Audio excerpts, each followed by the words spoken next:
Good morning, busy bees. I thought I'd read you a story today. Considering it's Holy Week, I thought the best story to read would be the story of the first Easter. As Jesus approached Jerusalem, many people went out to meet him, waving palm branches.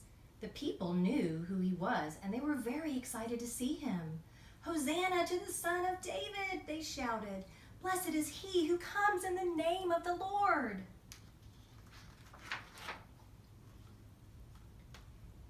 Several days later was Passover. This was the celebration of the holy day when God delivered the children of Israel from the Egyptians. Jesus and his 12 disciples got together at a friend's house in Jerusalem for a special Passover supper.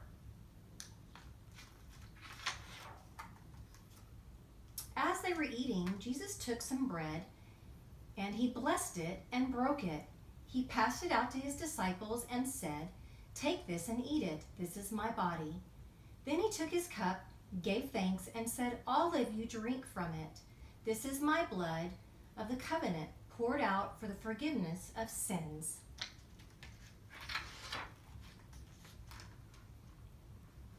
Everybody was happy that they could be together for the special supper, but Jesus seemed sad. He looked around the table at his disciples and said, "One of you will turn me over to our enemies." 11 of his disciples couldn't believe their ears, but Judas knew what Jesus was talking about. This is Judas. After supper, Jesus took his disciples to the Mount of Olives. Then Peter, James, and John went with Jesus to a grove of olive trees called the Garden of Gethsemane. Jesus often went to this place with his disciples to pray and rest. Jesus went among the trees and knelt down to pray. He asked God the Father to help him face what he knew was going to happen soon.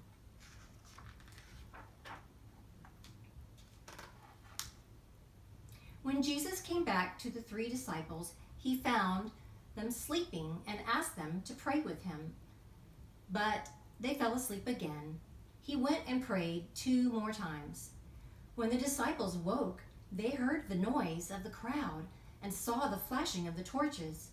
The crowd was angry and armed with swords, clubs, and spears. Judas rushed out from the crowd and greeted Jesus with a kiss, as though he was glad to see him. The crowd knew Judas would kiss Jesus to betray him. They grabbed Jesus and arrested him.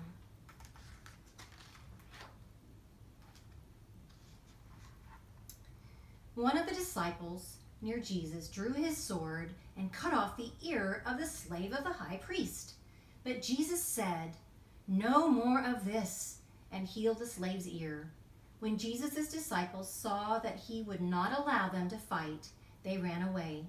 The crowd took Jesus to the high priest.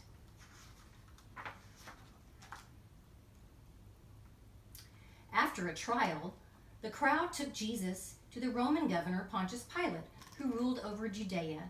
He listened to their complaints about Jesus and offered either to set a criminal named Barabbas free or to set Jesus free. The crowd wanted Barabbas set free. Instead of telling them to let Jesus go, Pilate washed his hands, let Barabbas go, and let them have Jesus. The crowd cried, "Crucify him!" So the Roman soldiers took Jesus out of the city to the place called Calvary, which means the place of the skull. They had made a huge cross to crucify Jesus on. A great crowd of people followed Jesus and the soldiers. Some were enemies of Jesus, glad to see him suffer. They did many wicked and painful things to hurt Jesus. Others were friends of Jesus's. Some women followed him and cried. Jesus turned to them and said, "Do not cry for me." The soldiers tried to make Jesus carry his own cross, but soon found he was too weak from the suffering and could not carry it. They chose a man named Simon who was passing by, and they made him carry the cross to the place at Calvary. There's Simon. When they came to Calvary, the soldiers laid the cross down and stretched Jesus out on it. They drove nails through his hands and feet to fasten him to the cross. Then they stood the cross upright with Jesus on it. While the soldiers were doing their dreadful work, Jesus prayed to God for them. He prayed, "Father, forgive them, for they do not know what they are doing."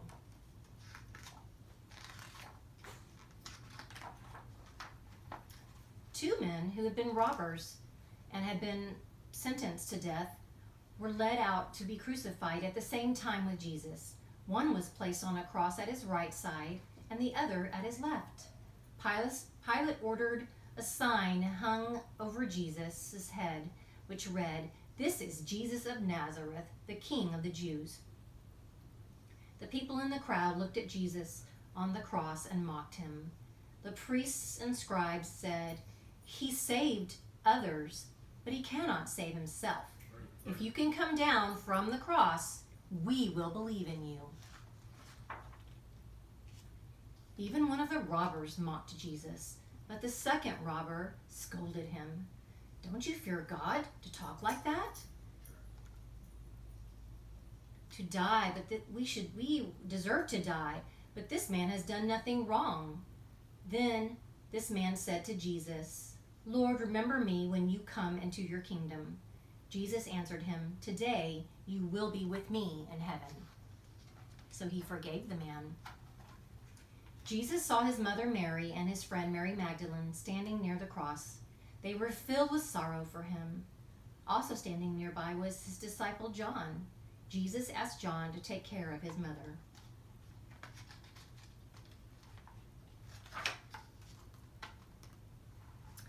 Then a sudden darkness came over the land. Jesus cried out, my God, why have you forsaken me? It is finished. Father, into your hands I give my spirit."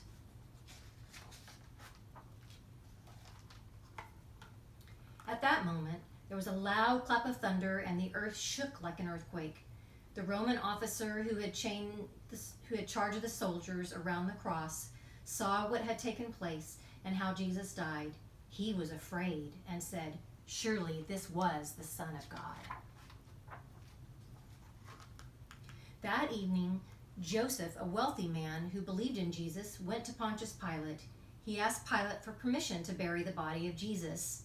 Joseph then took down the body from the cross and wrapped it in fine linen. Nicodemus, another man who believed in Jesus, brought precious spices, which they wrapped up with the body. Then they placed the body in a tomb, which is a cave dug out of a rock. They covered the opening of the tomb with a large stone. The following morning, some of the people who had helped to crucify Jesus came to Pilate. They reminded him that Jesus had said, "After 3 days I will rise again." Pilate gave orders that the tomb be watched for 3 days to make sure that no one tried to take the body away. Early on the first day of the week, there was a great earthquake. An angel of the Lord came from heaven and rolled back the stone and sat on it. Mary Magdalene and some of the others came to the tomb, found the stone rolled away, and saw the angel. The angel told them not to be afraid. Jesus was not there, he said. He had risen. Afterward, Jesus appeared to his disciples and stayed with them for 40 days. Then he was taken up into heaven. Today, when we celebrate Easter, we remember the day that Jesus rose from the dead. I hope you enjoyed this story for Easter. I'll see you soon. Bye.